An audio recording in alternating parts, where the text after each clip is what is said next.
श्रीराम जय जय राम। देव आणि नाम भिन्न नाहीत। आपल्या अनुभवाला येईल तेच खरे जरी असले तरी आपण त्याप्रमाणे वागतो का? पुष्कळ गोष्टी वाईट आहेत असे आपल्या अनुभवाला येते, परंतु त्या करण्याचे आपण टाळतो का? हाच तर आपल्यातला दोष आहे। थोर पुरुषांचे मात्र तसे नसते। त्यांना जे अनुभवाला आले ते त्यांनी आचरणात आणून दाखविले आणि म्हणूनच ते संत पदवीला गेले। खरोखर संतांचे आपल्यावर केवढे उपकार आहेत। जगातले सुख हे खरे सुख नव्हे, दुःखानेच सुखाचा घेतलेला केवळ द्वेष आहे तो। असे जेव्हा त्यांच्या अनुभवास आले तेव्हा त्यांनी त्या सुखाकडे पाठ फिरविली आणि खऱ्या सुखाच्या शोधाला ते लागले। परमेश्वर प्राप्तीतच खरे सुख आहे असे त्यांना आढळून आले। त्या प्राप्तीचा अगदी सोपा मार्ग म्हणजे ईश्वराचे नाम। हेच वेदकाळापासून तो आतापर्यंत सर्व साधू संतांनी अनुभव घेऊन सांगितले आहे। सद्गुरूकडून मिळालेले ईश्वराचे नाम प्रेमाने, भक्तीने आणि एकाग्रतेने घेतले तर परमेश्वर आपल्याजवळ येऊन उभा राहतो, असा सर्व संतांनी आपला अनुभव कंठरवाने सांगितला आहे। आपण तसे नाम घेतो का? नामाकरिता नाम आपण घेतो का? का मनात काही इच्छा, वासना ठेवून घेतो? कोणतीही वृत्ती मनात उठू न देता जर नामस्मरण केले तर देव काही लांब नाही। देव आणि नाम ही दोन्ही भिन्न नाहीतच। नाम म्हणजेच देव आणि देव म्हणजेच नाम। नाम एकदा मुखात आले म्हणजे देव हातात आलाच। मुले पतंग उडवितात। एखादा पतंग आकाशात इतका उंच जातो की तो दिसेनासा होतो, तरी तो पतंग उडविणारा म्हणतो, माझ्या हातात आहे पतंग, कारण पतंगाचा दोर त्याच्या हातात असतो।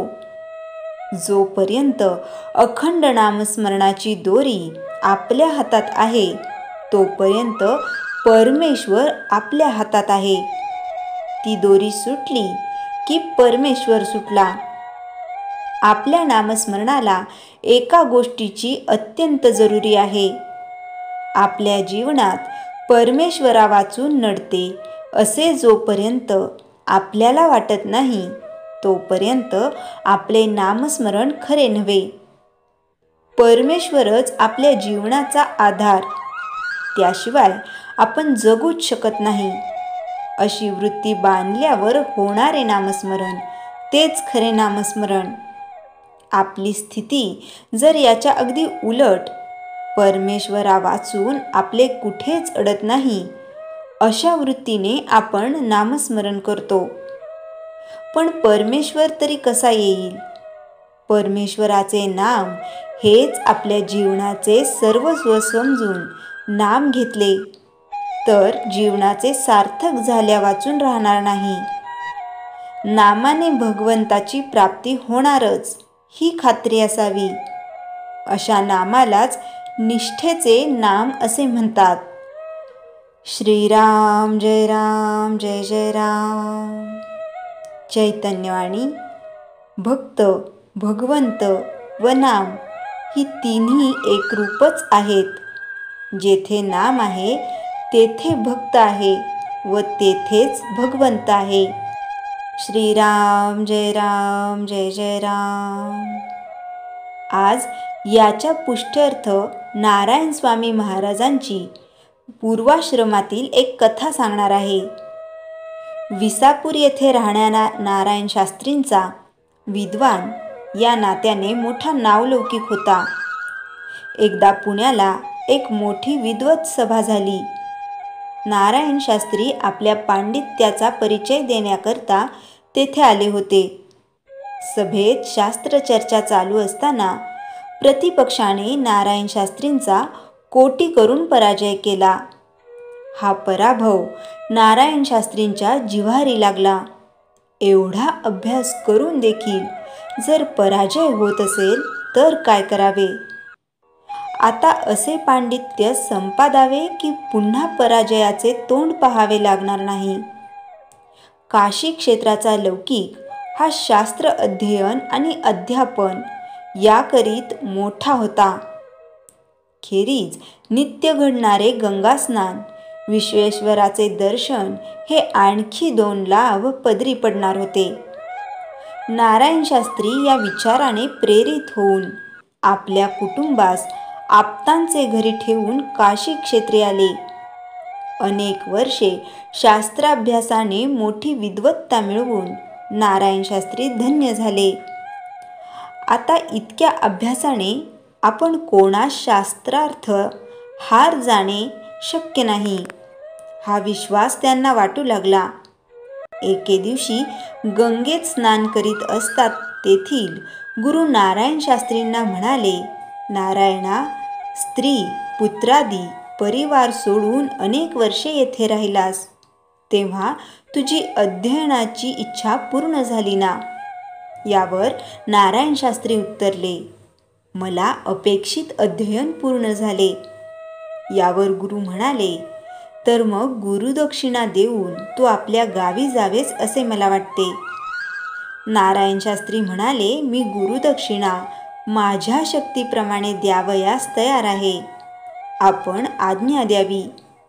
यावर गुरु म्हणाले, मी तुझ्या शक्तीबाहेर मागणार नाही, तेव्हा संकल्पपूर्वक गंगोदक सोड.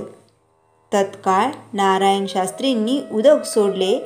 तेव्हा गुरु म्हणाले, नारायणा, आजपासून कोणाशीही मरेपर्यंत वाद घालणार नाही, ही गुरुदक्षिणा मला हवी आहे. त्याप्रमाणे मान्य करून नारायण शास्त्री आणि गुरु पुन्हा आश्रमात परत आले. संकल्पपूर्वक गुरुदक्षिणा दिली खरी, पण नारायण शास्त्री अस्वस्थ होते.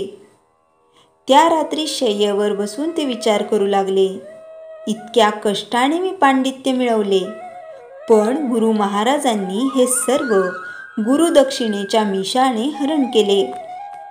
गुरूंनी नारायण शास्त्रींच्या मनातील विचार ओळखत तेथे येत म्हटले, ज्याची विद्या दुसऱ्याचा पराभव करण्याच्या कामी येते त्याला खल म्हणजे दुष्ट ही पदवी दिली गेली आहे. दुष्टांचे इहलोकी अकल्याण होते आणि त्यांना मृत्यू पश्चात नरकलोक मिळतो. मोठ्या भाग्याने मनुष्यजन्म मिळाला असता जो आपल्या आयुष्यात इह आणि परकल्याण साधत नाही, त्याला शास्त्रात म्हणजेच स्वतःला संपवणारा म्हटले आहे. तेव्हा परमभाग्याने मिळालेला हा जन्म ब्रह्मज्ञान संपादण्यात घालवला पाहिजे. नारायण शास्त्रींना मर्म कळून आले आणि पुढील आयुष्य त्यांनी भगवत सेवेत घालवले. श्रीराम जय राम जय जय राम. जयाच्या जनी जन्मनामार्थ झाला, जयाने सदा वासनामात केला. जयाच्या मुखी सर्वदा नाम कीर्ती, नमस्कार तया ब्रह्मचैतन्य मूर्ती. श्रीराम जय जय राम. जानकी जीवन स्मरण जय जय राम.